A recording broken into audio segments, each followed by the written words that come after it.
Good morning, everyone. I'm Angelo Castro III. I'm Angela, and we are the Castros. Happy Thursday, and tomorrow, Friday, weekend na. Yes. Oo, pero wala. Parang ang daming mainit na ulo yesterday, no? From the Senate to Manila City Hall to ano. Meron pang yung si John Amore, mami, pag-usapan natin, Oh, daming uminit na ulo recently. Oo. Ano ba yan? Kalma lang tayo, everyone. Chill lang, chill. Don't worry, be happy. Anyway, kung ano nakikita niyong mga makulay sa table, we have I love this. pianono here. Pianono, can I have na? Oo, and then we have Meron bang Spanish nasa bread. Ang pianono daw, di ba, in-explain ni Direk sa atin. Sige, go, ikaw. Was named after Pope Pius IX, na nickname niya was pianono. So they named this after Pope Pius IX. Galing. Galing, galing. Thank you, Direk, for that for that trivia. Oh. Holy food pala. Naku, you're eating the Pope. Ala. Anyway, sige, matayin pa tayo pag-uusapan. We're serving you news in a countdown. All that before your second cup of coffee. This is brunch.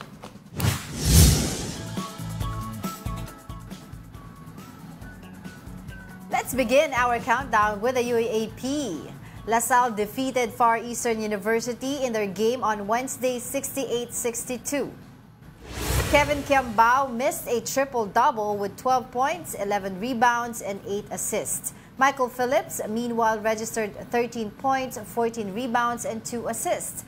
In another game, Adamson soaring Falcons escaped the NU Bulldogs 60-58. The game saw both teams hack it out until the final buzzer as they had 5 deadlocks and 4 lead changes.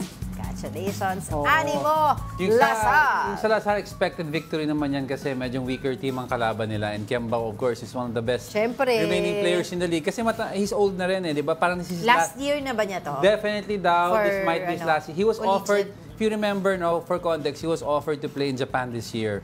And he gave up at, was it 30 million, 37 million pesos? Yan yung pinag-uusapan niya. Yes. He gave up 37 million pesos to play with LaSalle for 1 more year, which is admirable naman for a player to give up money for 1 more year to support his school and, di ba, and to finish his studies. Pero yung magandang laban din was Adamson. Di ba, nag-uusap tayo nila direct? Yes, buzzer yes. beater. I think it was an alley-oop. Correct me if I'm wrong, 0.3 seconds ba? Na-shoot yung alley-oop sa Adamson. Hindi ko siya napanood pero narinig ko kayo nag-uusap. Oo, last ganyan mga ganyang klaseng magagandang panoorin sa... Ako hindi ko na sa edad ko, hindi ko na kaya manood ng ganyan. Feeling ko kinakabahan ka na. Atake na ako sa puso. So sa age na ito, kailangan chill na game ang pinapanood. Oo. Pero sa mga balita ngayon, parang imposibleng mag-chill-chill tayo Sunod-sunod ngayon. po ang balita natin na medyong lahat ng tao mainit na ulo, no? Oo. Pero mamaya abangan nila kasi meron din announcement ang Marcos administration nun sa kanilang senatorial slate. Diba? So, mamaya abangan nyo po yan. Baka madaming init ng ulo dyan. Oo. We'll get in touch with our mojo, si Julie Baiza, para bigyan tayo ng mga updates tungkol dyan. But for the meantime, let's continue with our countdown. Another sports story. Okay. Another sport. Ito, speaking of init na ulo, PBA player John Amores has surrendered to authorities after he was allegedly involved in a shooting incident in Lumban, Laguna. The Northport Batang-Pierre player was joined by his sibling when he surrendered to the Lumban police station. Based on police reports, Amores shot 32-year-old Lee Cacalda after they got into a fistfight. Amores reportedly followed Calcalda to Barangay Maytalang Uno, where the player attempted to shoot him. Calcada survived the shooting incident. Amores and his sibling may face an attempted murder case. Grabe. Hindi tumama yung balay. He missed Calcada. Pero buti na lang walang nasugatan doon sa nangyari na yan. Even yung mga bystander na nandoon, delikado rin kasi pagka ganyan na may mga away eh. Pero alam mo, in the heat of the moment, I understand pag nagkakainitin kayo during the game. Pero after the game, out of the court na kayo. Dapat tama na yan because sports yan. Plus, Amores has had plenty chances in his life to renew himself. Di ba? Na-ban sa NCAA yan. Dahil dun sa... That fracas, that incident na nagkagulo siya. And he started punching yung kalaban niya. Sa I think it was Binil. And then, he was going to attack the fans. Tapos pinabigyan siya ng PBA. Na-draft siya. Last year ba yun? Oo, last year ata yun. He was selected 51st overall to play for Northport, Batang-Pierre. Ngayon, that's it. This is an attempted murder charge which carries some prison time with it. And of course, let's see ano yung response ng Northport Batang PR Management to this issue. Kasi meron siyang 1-year contract na deal with them. Yeah. So, syempre, I'm sure doon sa clause ng kanyang kontrata, kailangan, 'di ba, may good moral character, 'di ba? Tsaka napakasimple lang nito 1-year contract, huwag niyo i-renew.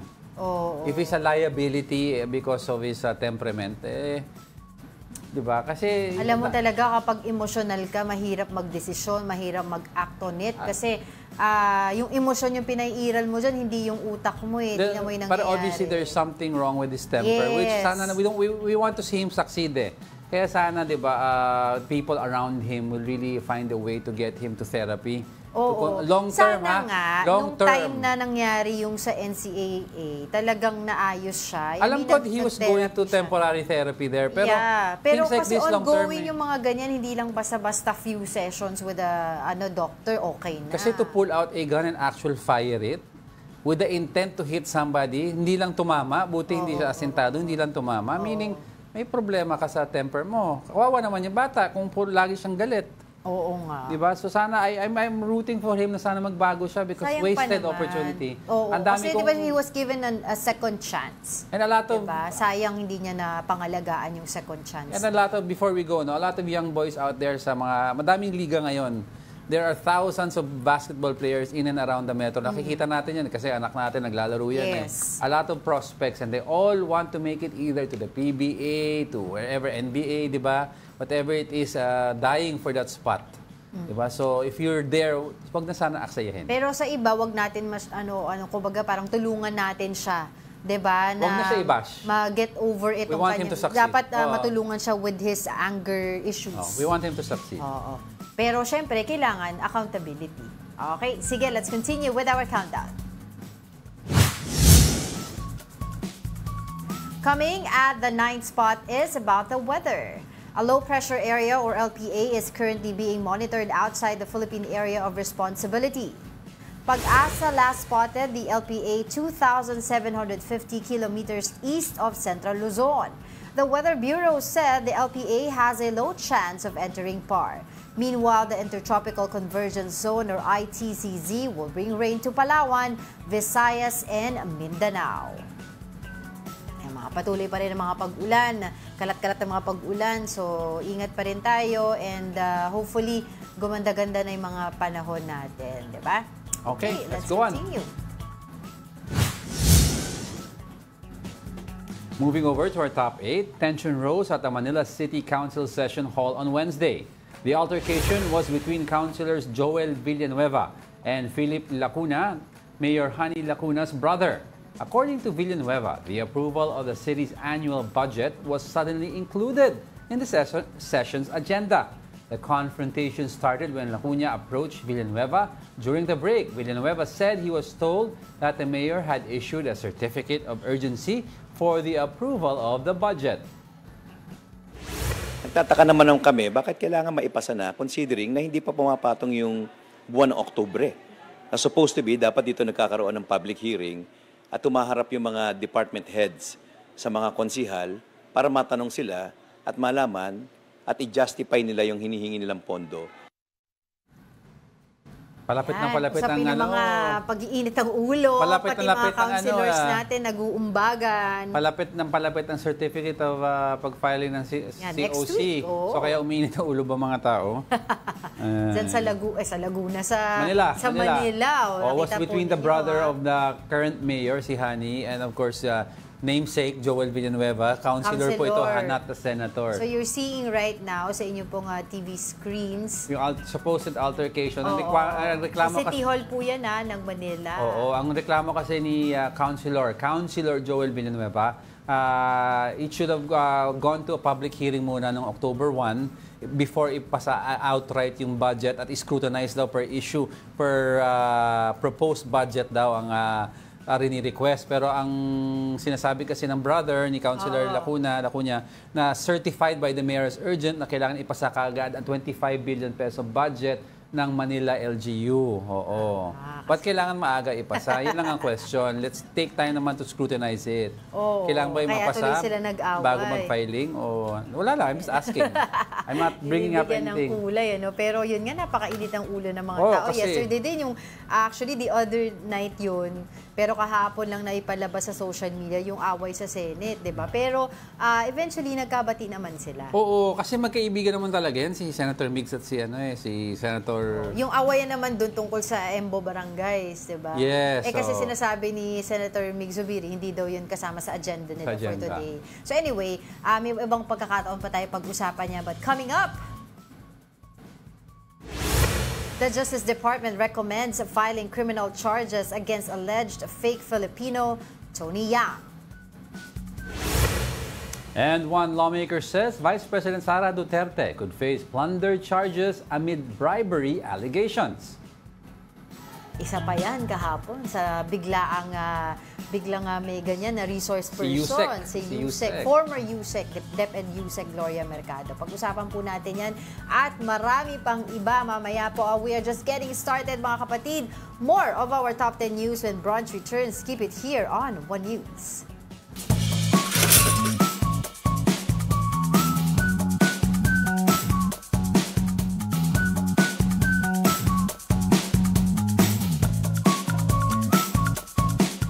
Good morning! You're still watching Brunch here on One News. Welcome Bati back. tayo sa mga... Bati tayo. Let's start off here with Merabad. Good morning. Some Pokemon Go daw. Grabe daw yung Kayero. 0.3 seconds. Go Adamson Falcons. Adamson to see isang Pokemon Go. Ralph Domingo, greetings daw to the Castro, aka the chillest pills of brunch. Aba, chill Thank lang tayo, you. chill. We met him, Hey! We met si Ralph sa isang mall. Ito si Gary Phil, good morning daw. Ito si Sanky Edmore. Itong anchor daw na lalaki, palaging halatang anti-Duterte, may dinadalang kalungko. Hindi po ako anti-Duterte, no, hindi po ako pro-Marcos. Sa trabaho po namin, we're taught to be neutral and to deliver facts as it is. So, wala po akong kalungkutan. Ako, napakasayang tao po sa buhay ko. Anyway, maraming salamat sa comment mo. I deeply and deeply appreciate it. Oy, hello. Mina Bernales pala. Happy Ate Mila. Happy Thursday. Oo. And Happy the rest birthday, of our Tito Jessie, Mendez belated. family. Oo. Si Juan Miguel Ebron. Mig Zebron. Si Vladimir. At Oo. saka si Ate Ringo Lagunza. Akala ko si Vladimir Putin. Hindi, VJ. VJ, oh. Si Tito Naldi and Tita Daisy Cancio. And of course, si Geraldine Balolong, lagi itong nanonood sa atin. Si Ronald Max Tay, oo, ramdam ko yung galit mo ata kay kay Amores, sasabihan. Kababayan mo yung tagapagsanhan yan. Oo, Pagsanhan Oscar Laguna, N, oo. oo. Julius Manalo, sino to?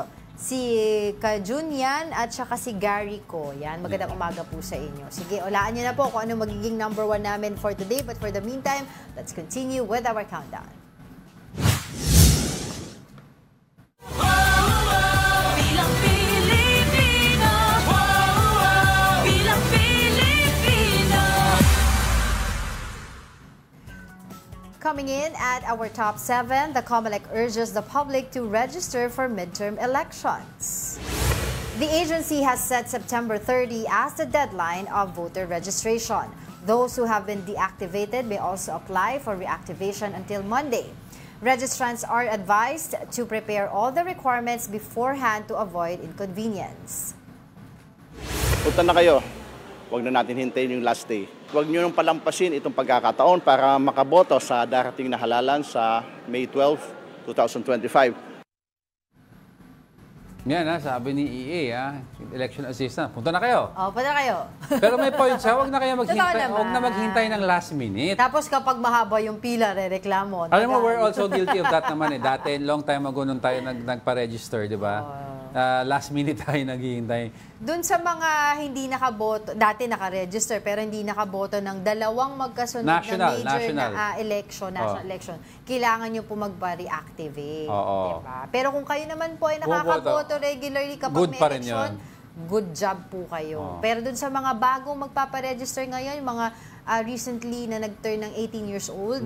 Diba? Nako, yung mga kabataan natin, mga Gen Z na yan, mag-rehistro po kayo para makaboto po kayo dito sa upcoming 2025 midterm Oo, para yung pagiging maingay nyo sa social media, sa mga komentaryo, Mag-translate, mag-translate diba? into an actual vote. Yun, ang importante. Pero ang ganda ng T-card natin, ano?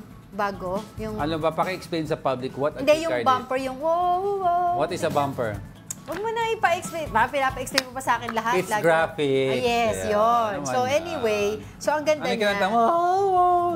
Di naalala ko siya before, yung Kumakanta 2022 pa. national elections. Hoy, naano ako doon, LSS doon sa song na yun. Oo. Di ba? Oo. Hindi. Okay, Si game. Earl Mendoza, nanonood daw siya. Friend of Sir Diego. Kilala mo? Sino name? Earl Mendoza. Oo, si Sir Earl. Yeah, si Sir Earl. Alright, let's continue with our countdown. Ranking 6 is about Ben Tulfo. The broadcast journalist officially announced his senatorial bid for the 2025 midterm elections. He will run as an independent candidate. Based on the latest Okta Research senatorial survey, Tulfo is the second most preferred potential senatorial candidate for the 2025 polls. He is behind his brother, ACT-CIS Representative Erwin Tulfo. If the two wins in the Senate, they will join their brother, Senator Raffy Tulfo, in the upper house. Parang ang ganda pakinggan niya, no? Tulfo, and Tulfo. Oo, triple T. Sino ba older? Si Senator Raffy ata older, no? Oo, sa kanila ha. Oo. Among Si those Raffy sa looks three. like the Kasi younger of course, one. ang eldest si Ramon Tulfo. Oh, of course, the legendary broadcast journalist yan. And of course, si Ben Tulfo, siya si Bitag. Diba? Si Siya Bitag. Okay. Oo. Sa ano siya before the survey, wala siya sa Magic 12. So dun sa recent survey na pinag-usapan natin the other day or yesterday, kasama na siya, number 3 pa nga siya. Parang statistically tie sila ni Erwin Tulfo, ni Congressman Erwin Tulfo. May nagsasabi kasi kaya daw mataas yung tatlo. It's because no holds barred the way they serve the people and the way they work. Hindi daw masyado nakikisaw-saw sa mga issue in politika as much as possible. Diba? Kasi as evidence naman sa program nila Tulfo, straight to the point ang pag-aano nila, direct to the point. Siguro that's what Filipinos want, to get things done quickly. Oo, kasi pagod na sila traditionally, napakahaba ng pagod na sila sa traditional politics na daming red tape, bureaucracy, di ba? So they want people who act fast. So if that's what you look at the three Tulfo brothers, they're known for acting fast. Totoo. So tingnan natin kung magta-translate itong mga survey na ito If it holds true, sa talagang eleksyon, Oo. 'di ba? Kasi minsan may mga instances na kung ano yung nasa survey, tumatama naman yung ilan doon. Correct, Kaya lang kasi correct. sinasabi nila pag survey daw, mind condition. Hindi, tsaka very Yan. vague yung survey. Nakita mo 8 to 12. Depende sa question Si din. Senator Bato bumagsak sa 8 to 15 ata. Senator Tolentino wasn't even in the top 12. But mahaba pa yan. Things will siya change the moment tapos na ang filing at makikita at may clear picture ka na kung sino yung matatakbo. Then we will see the real numbers come up. Ngayon pa mamaya, ngayong araw na to, inaabangan nga natin, magkakaroon ng official announcement ng Marcos administration ng kanilang slate for the senatorial slate. Nakita natin yung feed kanina from the venue. Abangan nyo po yan, Abangan tingnan natin sino-sino kaya. Pero sige, for the meantime, dumako muna tayo ulit sa ating countdown. Now on our top 5, dismissed Mayor Alice Go names a key POGO figure in an executive session with senators. Here's a report. Senators granted the request of Alice Guo for an executive session. This comes after she expressed intention to name the most guilty in illegal POGOs. Senator Risa Ontiveros says Guo's revelation matches that of Senate suspect. She added, however, this doesn't mean that they are already satisfied with the information. For Senator J.V. Ejercito, granting Guo an executive session was helpful. Icebreaker tayo kahit paano magsalita siya ng totoo kaysa naman lagi na lang I invoke my right at ayaw magsalita. Ejercito believes that Guo is only a pawn and not the mastermind of illegal POGOs. He added that the dismissed mayor could even be a state witness. Yung ganito kalaking operation, importante lang sabihin niya sana kung sino at di rin natin masisi na may takot ito sa banta sa buhay niya dahil kung international crime syndicate ito, alam naman natin walang takot yan na pumatay. Yun naman importante, malaman natin yung pinakapuno di ba? Ako naniniwala baka pon lang ito yung mga yung mga babaeng ito eh. It's the Justice Department that will decide whether Guo is eligible to be a state witness. Meanwhile, Senator Bato de la Rosa says the name Guo revealed was already mentioned in the hearings. Meron siyang sinabihang pangalan. Hintayin na lang natin kung madesisyonan ng committee na i-share sa inyo. In fact, hindi naman siguro, parang alam niyo eh. Parang nabanggit na ba during the hearing? Senators hope to extract more valuable information from Guo in the next executive sessions. Wala pa akong minigay po sa kanya. So, na-involved siya sa Pogo, but sinasabi niya, she is not the mastermind of the Pogo. And tama si Senator J.V. Ejercito dyan, if she has a bigger names that she has to talk about, then we have to find out, because ibig sabihin niyan, there are big syndicates already na deep-rooted behind this operating in the Philippines, which is dangerous kasi kung maging narco or gambling state ka, just like what happened long time ago to Cuba and Colombia, bago sila nag-ayos ng politics nila, they were a narco and gambling state. Yeah. So which is very dangerous. Pero on hindsight, kailangan tignan natin i-review, is it still safe to hold? In the meantime, Alice Guo sa detention center na yan together. Kung meron talaga siyang mga information. If she really has information about a big international crime syndicate, they should hold her separately. Exactly. Kaya nga, ang sabi nga ni Senator Francis Tolentino, no, siguro kaya daw siya nagsabi ng mga ganito sa executive session, ay dahil yung unang araw niya saan nga siya? Sa city jail, ay natulog siya sa plywood kasi yung mga higaan may bed bugs, may surot. Diba? Pero yun nga, balikan natin, sinabi din ni Senator Risa Ontiveros na hindi daw siya satisfied doon sa sinabi ni Go Waping or ni Alice Go doon sa kanilang executive session. Although meron siyang sinabing isang personality that would really corroborate yung theory nila nung umpisa pa lang ng investigation nitong about Pogo dito, illegal Pogo dito sa Pilipinas. Pero hopefully, according to Senator J.V. Ejercito, sa next session, should be able to say more. Alam mo kasi, if former mayor is a pawn, at pinipilit ng Senado ang gusto nila marinig kung sino yung local player, if Alice is a pawn, wala siyang she might not have direct access or direct names because ang may direct contact sa mga pawns na yan, yung direct head ng crime syndicate. And for sure, if it's a government official ang gusto nilang malaman, hindi sasabihin ng head ng syndicate yan sa mga pawns niya kung sino yung mga yan because he will also protect them. Diba? So, we have to first get to the international yung leader and then from then, baka mapilit natin na malaman kung sino yung mga local players. Kaya sabi nga niya, di ba, ano daw siya, victim daw siya.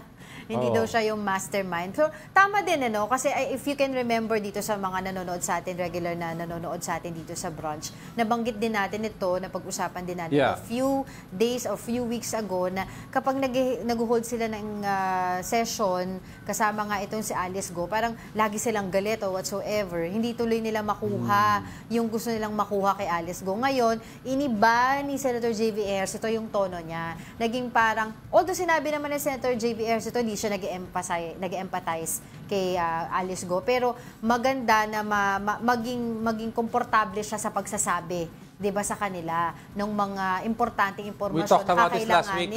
Yes, because that's what I said. For a reason, we all know naman this.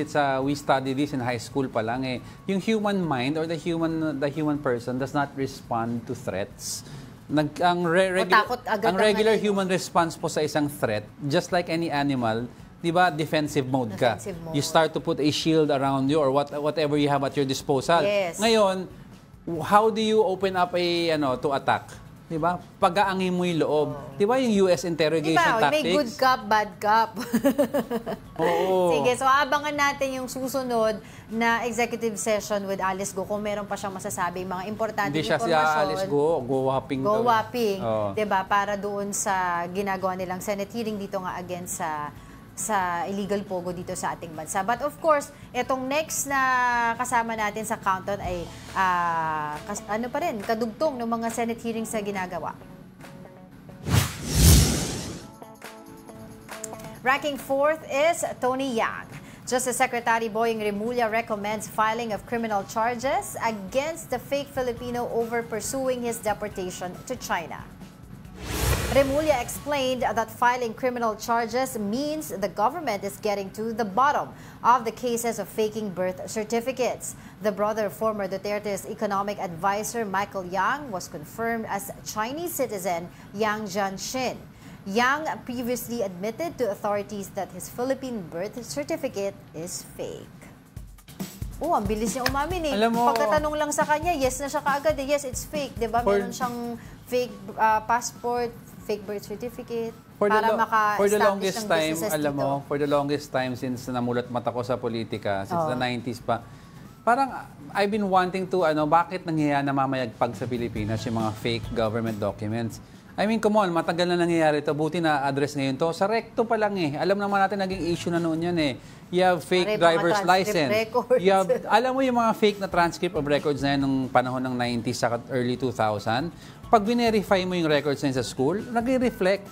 Kasi in other words, insider it is plagiarized and fake, pero it is connected to the source. Even yung mga license noon, pag verify mo daw yung driver's license na bibili sa recto noon, after makukuha mo daw after 15 days, lumalabas sa system ng LTO. Noong 90s, ganun na yan. So that's why, importante nga. Ngayon pala natin, buti ngayon, we're trying to look at how we can make our documents, our national documents secure. 2024 na, ngayon na natin naisip yan. Alam natin, may mga, mga nangyayari under the table dun sa mga, allegedly, di ba, dun sa mga government agencies natin, and particularly dito sa pagbibigay ng birth certificates, di ba? Na nangyayari ito under the late registration program. And we cannot fault And we've seen a lot of, di ba, yung mga reports about sa Davao, sa Cagayan, na thousands of fake birth certificates, or, actually, it's not really fake, eh, no? Di ba, tawag nila, yung legit yung paper, it's just that yung content na nilagay nila ay hindi tama. Falsified. Diba? Falsified. So, nakita natin yung thousands of that from different areas of our country. So, dapat yan yung dapat tignan ng Senate in aid of legislation. Yung paano nila maaayos yung pagbibigay ng birth certificates under late registration dito sa mga tao na to. Bakit ka tumatawa? You're definitely back. Bakit? Lumalabas na naman ng ugat. Hindi tumitigil. Hindi na ako nakapagsalita. Siguro na-miss mo yung ugat ko more than anything. Pinapakinggan, miss ko yung ugat. Pinapakinggan ko ang puwang kung kailan ako pwede sumingit magsalita. Wala talaga eh. Oh, ngayon pwede na. Hindi na. Okay.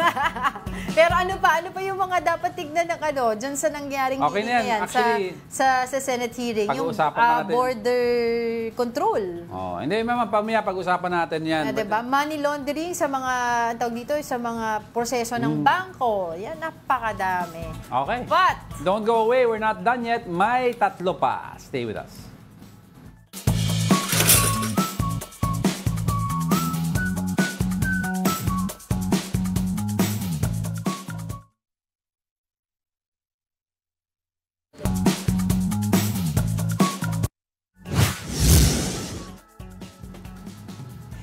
hindi pa po Friday pero brunch break na tayo. Patuloy po na inaabangan ng mga taga-subaybay ang bagong programa ng TV5 na Ang Himala ni Nino na ipapalabas na sa Monday. Oh, pero bago yan, kausapin muna natin ang ilan sa mga cast members ng Ang Himala ni Nino na sina Paulo Angeles at Kitch Minamoto. Kitch ba? Kitch? Kitch po. Ay, Kitch. yan, Tama correct. pala ako. Kitch Minamoto. Good morning, guys. Welcome to Brunch. Good morning. Good morning po. Good morning po Thank sa you inyo. for joining us today. No, okay. Salamat po. Of course, the last few days, we've had the other cast members and we talked about the show and characters. Kayo, tanongin namin kayo, ano ba ang roles nyo dito sa new teleserye na ito? Ako po dito si Kuya B-Boy. Magiging close din po kami ni Nino. At the same time, katiwala rin po ako ni Lolo Mars sa mga padala-tala. At the same time, may onting kilig kasama si Queen Ay and Paulo Angeles. May mga love interest. O ikaw, ano naman role Ako mo naman dito? po dito, Teacher Nolly. Teacher Nolly. Opo, Okay. Teacher po ako dito ng mga bata sa community namin. And magiging... Actually, lumaki ako kasama si Cedric Juan, which is si Sir Victor. Parang yung family ko nagtatrabaho for them. Hanggang sa kami ni Sir Victor, naging close pa rin. Hanggang sa tumanda kami. Okay. So ngayon, may downfall sa karakter ni Sir Victor. Ngayon, si Nolly ang tutulong sa kanya. Kasi positive ang storylines natin, di ba? Totoo. Pero magiging estudyante mo din doon o makakasama mo si Nino? Ayun, yun po, Secret. Baka hindi pa pwede i-reveal Hindi yung ba pwede plotline. i-reveal? Okay. Kumbaga, yun lang talaga yung character description ko, teacher. Okay. Pero so far, wala pa akong tinitape na interaction na sa mga estudyante. Okay. So, yun po. Lalabas pa yan. Lalabas pa Tingnan yan. natin. Pero yun nga pinag-uusapan natin off-cam kanina. This is not your first time na gumawa ikaw, Keach at saka Paolo ng mga teleserye. So can you tell us naman ano yung kaibahan nito yung sa mga role nyo before and kamusta yung working experience ninyo with your castmates? Ako po sa akin, gaya po na sinabi ko kanina sa interview, yung pagdadrive talaga ng tricycle. Medyo nahirapan ako, tas aarte ka at the same time. Pero ngayon yung connection ko with the cast, napakasaya kasi at least mababait po lahat eh. Siyempre, gaya po nito, bagong work at the same time, bagong himala ang ibibigay sa atin. Yung sa akin naman, ang challenge sa akin, lahat ng role ko talaga, ever since before, makulit. First ever role ko sa showbiz, bully ako. And then hanggang sa pag nala-love team ako, nagsa-start yung love team as bully din ako sa crush kong girl. So ngayon, ang role ko naman torpe and mahihain. So Totally different from your previous roles. totally different sa lahat talaga na role na ginawa ko. So minsan nakaisip ako na ad-lib na gusto ko siyang sabihin pero alam ko sa sarili ko hindi. Kasi baka mag-off character. Opo, mag-off character na. So parang sobra po ako nasanay sa bibo-bibo. No, but the question is kasi, you're saying na it's different from your previous roles, no? But who is the real you ba? Na, are you really the makulit or ikaw yung talagang mas reserved? Depende po sa mood eh. Depende rin sa kasama. Depende. Sa kasama may ano rin po. Pero most of the time kasi ako yung taong mas mapag-isa, mas trip kung long time lagi. So, So, syempre, gusto din namin malaman na anong kaibahan nito doon sa mga naging mga teleserye na dito sa Pilipinas. Ano yung mga aabangan ng fans, of course, nitong Himala ni Nino. Feeling ko yung tao sa Bukang Liwayway. Yun yung nagiging special doon, yung connection ng tao sa community. And lalo na nung dumating si Nino sa Bukang Liwayway, kung paano nabago yung mga puso at saka magkaroon ng hope yung mga tao sa Bukang Liwayway. Do you wanna add something to that? yun actually, maganda rin yung sinabi mo kanina eh. Yung sa mga taong na-feel nila na hopeless sila. Sobrang gandang panoorin na to na baka makatulong or maka-inspire din sa buhay nila. Pero Especially na puro negative. Isang question niya is we all know that this comes from yung hit series niya si Niña Niño, di ba? Yes. Ano yung pressure na ilalagay sa inyo to deliver the same? Kasi grabe ang ratings ng previous one. Yeah. Is there really, honestly, is there pressure on you guys? Parang in-enjoy lang po namin sa Enjoy lang po namin Same lahat director naman din po Yeah. from the last time. So, si Director, gaya na sinabi niya sa story ko namin, ang importante sa trabaho, lahat tayo masaya. Kasi kung lahat tayo masaya, lahat tayo magtatrabaho na maayos. Exactly. That's So, right. hindi namin na-feel na parang pinipressure kami na, ganito dapat eh. Hindi ba siya, kung sakali mang may mga konti kaming pagkukulang or pagkakamali, dinadaan pa rin sa maayos na usapan. Tsaka as much as possible, talagang enjoy kami sa set. Yun Feeling lang ko, naman. rin siya inspirasyon na magkaroon, siguro hindi naman mahigitan, siguro ma-level yung ganong klase ng... At least to maintain. To maintain yung ganong ratings. Pero yun din parang sa amin, sa mga cast, blessing din po kasi talaga ito sa lahat. Yun nga, gaya nung sinasabi ko kanina sa ibang interviews na yung iba nabigyan ng opportunity, nabigyan ulit ng chance bumalik. So, ang sarap magtrabaho na makikita mo ganun yung energy ng lahat. So, but how is it working with of course, yung kid, si Nino, di ba? I mean, we interviewed him, surprised lang at how good he can talk and mukhang he looks like a good kid. Okay ba siya, katrabaho? Makulit ba siya? Is he quiet? Makulit pero in a good. Yung cute na makulit. Nakaka-good vibe. Pero pag sinabi ng director na lights, camera, action. Work mode na siya. Work mode siya. Nakakatuwa yung bata na parang kaya niya maging makulit off-cam. Pero pag nandun na siya sa camera, tahimik na siya. Focus na siya sa lines. Pero hindi malapit na yung why don't you tell everyone, invite everyone to watch your upcoming serye and what can they expect and when will this start airing? Ayun po, sa September 13 na po ang Himala ni Nino. Bago po mag-Itbulaga yan. And And yun, abangan nyo po dito ang kwento ng mga taga-Bukang Liwayway kung paano natin bibigyan ng mga pangarap at panibagong hope ang bawat tao dito sa komunidad. Naku, na-excite naman ako dyan sa Bukang Liwayway na. Saan ba talaga yan, yung location na yan? Sa Pandi, Bulacan. Wow! Pandi, Bulacan. Nako, anyway, so aabangan namin yan September 30, bago mag-Itbulaga, ang Himala ni Nino. Pero bago kayo umalis, you guys have to eat.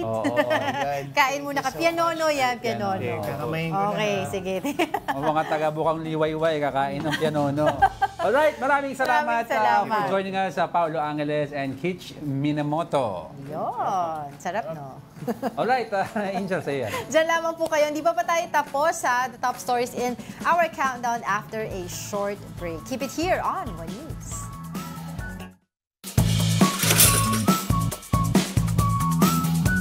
One News, napakaswerte ng branch. Sunod-sunod na brunch break para sa programang Himala ni Nino. Abangan nila yan, ha? Abangan nila yan. Monday bago mag-Itbulaga. Pero good morning pala sa lahat ng viewers natin. Of course, si Earl Mendoza, no? Si Sir Earl, ang name niyan sa social media account, Sir Earl. Thanks for watching. Mark Santiago, si Roger Buri, at saka si JR Galion. Tsaka sa lahat po ng mga pumupuri at mga nagbabash, we love you all. Alright, let's continue with our countdown. Sitting in at our third spot is the national budget for 2025. The House has approved the 2025 national budget on the third and final reading. 285 lawmakers voted in favor of giving the government 6.352 trillion pesos of national budget for next year. 3 Makabayan Bloc members voted against the bill. The approved bill includes the 733 million peso budget for the Office of the Vice President. The proposed budget for the OVP was reduced by 1.29 billion pesos from its initial 2 billion peso proposal. This after Vice President Sara Duterte and her office repeatedly skipped the House hearings on their budget proposal. Their budget sponsor, Congressman Zia Alonto Adyong, even expressed his frustration in defending the OVP. It's kind of frustrating, to be honest. It would have been easier for me, to be honest, to sponsor the budget of the OVP had they been so cooperative. No? I personally have my own concerns, no? Concerns that I would like to be clarified with. House Speaker Martin Romualdez noted that some lawmakers aim to further decrease the OVP's budget and even giving zero budget for skipping the hearings. But he insisted that OVP still needs ample budget to give service to the public. Ako din naman kung ako tatanungin kung importante yung opinion ko. Hindi naman ako parang for na zero yung budget ng OVP. May function ang Kasi OVP. Kasi may mga empleyado doon na umaasa kahit ano pa sabihin mo, the Vice President has a mandate. Na boto siya ng, sabihin mo na 30 million. Yeah. Sabihin mo na kahit may away sila, i-less mo na yung 10 to 15 million ng PBBM. She still has a mandate to fulfill her duties as Vice President. And with that, at least, at the very least lang, the basic operating expenses ng isang Vice President. Yun ang inano. Pero ang aking always stand dyan ay kahit anong posisyon mo pa sa government, dapat open ka for deliberation ng budget. Yes. Kasi nasa naman yan Hindi naman sinasabi ng Congress na nagnakaw siya or na misappropriate. Diba? They wanna find out sa confidential fund. Because in retrospect, yung previous offices ng mga vice presidents, sometimes walang confidential fund, sometimes kung meron, 5 million, 10 million. So, question lang nila, bakit itong previous confidential fund na 100 plus million na gastos in 11 days. Yes. Yun lang naman. I mean, kung ma-explain na yun at okay na, di tapos na tayo. Oo. Ang problema kasi nga ayaw umattend talaga nito ni Vice President Sara Duterte dahil feeling nga niya, politicized nga daw ito nangyayari. Because parang in context kasi, of course, we all know the Duterte camp and the Marcos camp were not in good terms recently. Wala nang political enemies. Political enemies lang. Diba? Pero itong 733 33 million niya ay parang ano rin yun, parang kaparehas lang din dun kay former Vice Same President lang. Leni Robredo. May adjustment lang May for inflation. adjustment lang ng 30 million for inflation nga ngayon kasi ilang taon naman na rin yung nakalimpas. Pero Basic yun operating nga, expense yung lang din tawag na doon. mandato ng OVP Tuloy para pa sa rin. kanyang mga proyekto, especially yung mga endorsements niya, 'di ba, ng mga lumalapit sa kanya, i-endorse sa DSWD, DOH, and other agencies. Kasi sila naman of the talaga ang government. agencies that are responsible for that.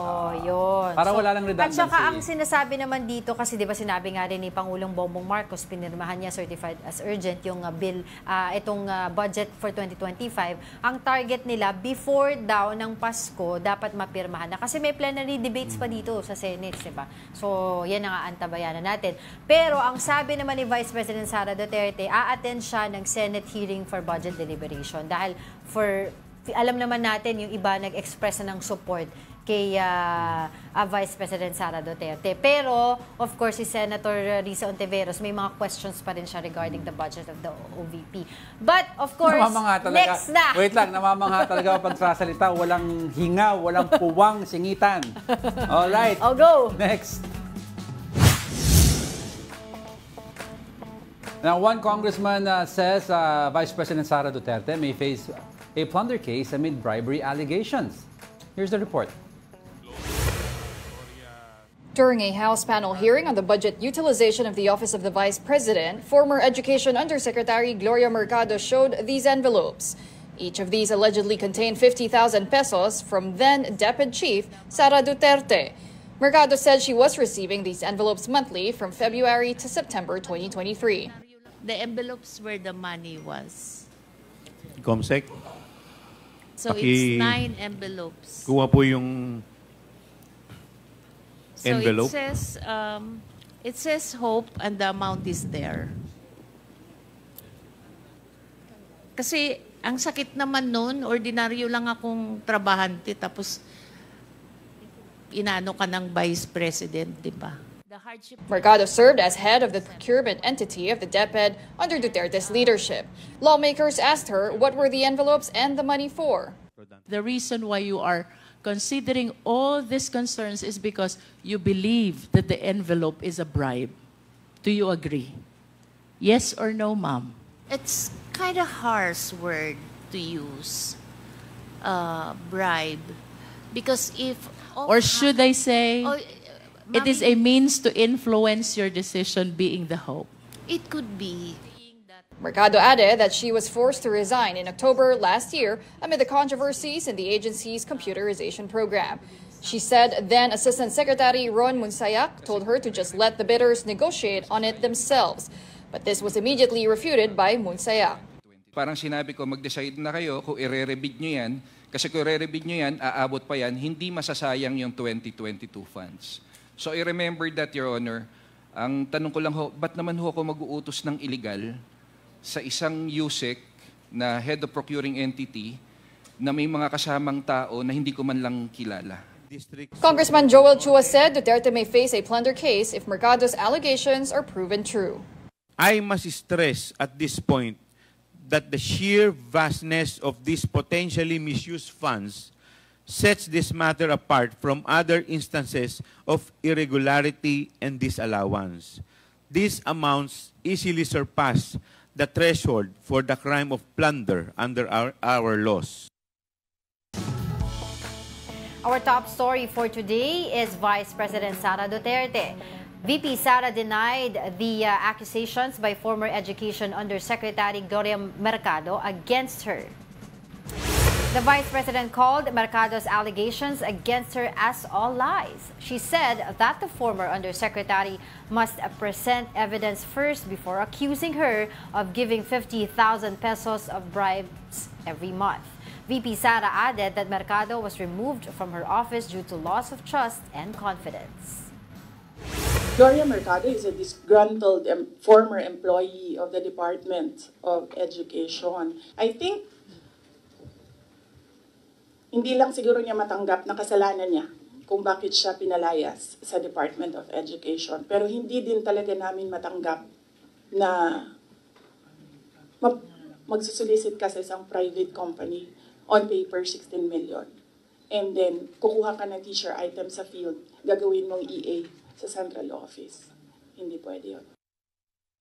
Vice President also rejected calls for her to resign. Some lawmakers pushed her to step down after skipping the hearings for the OVP's 2025 budget proposal. VP Sara insisted that she must continue her work because over 30 million people voted and trusted her for her current position. Umalis ka dyan. Kasi kapag hindi ka umalis, kapituko ka. Pero, hindi naman kasi ako sasagot sa young guns. Dahil kailangan ko sumagot sa 32 million na bumoto sa akin, hindi sa isa or dalawa na tao. Kaya hindi ako aalis dito. Pero, you know, I understand, wala pang direct link naman kasi yung money, if it's true, or kung diretso galing kay VP Sara o hindi. We have, in fairness to the OVP, seen the envelopes yet. Kahit even if you see the envelopes, it hasn't been proven may yan. sign ba yun? Whatsoever. Pero I'd like to, asan yung pera? Yun ang tanong. Dun sa every 50,000 for ilang months. Yeah. Diba? So, I read about it at sabi nila, dinonate daw nito ni a former USEC sa charity with resibo. Pero yung ano kasi, it doesn't sit well also with a lot of people, yung ginagamit ni VP Sara or any other politician for that matter by saying, I'm only answerable to the 32 million people who voted for me. No, you are answerable to the entire Filipino nation. So you don't just say na sa 32 sa 30 million ka maninilbay, mali po yun. Regardless kung hindi ka binoto ng iba, you're still their vice president or president or congressman or senator. So you're answerable to the entire Philippine nation. Ganun daw. Hindi po nanggaling sa akin yan. Isang mga analysts tsaka mga advocates ang nagsasabi yan. May mga, and not only VP Sara, a lot of politicians are used to saying, yung bumoto sa akin, doon ako answerable. Hindi po. Sa buong Pilipinas yun. Pero in fairness to VP Sara, these are merely allegations. So yan ang mga dapat na antabayanan natin sa susunod na hearing. But of course, we have so much to say pero wala tayong oras. And that wraps up today's episode of Brunch. Join us again tomorrow. I'm Angela Lagunzad Castro. And I'm Angelo Castro III. We are One News. All sides, all the time.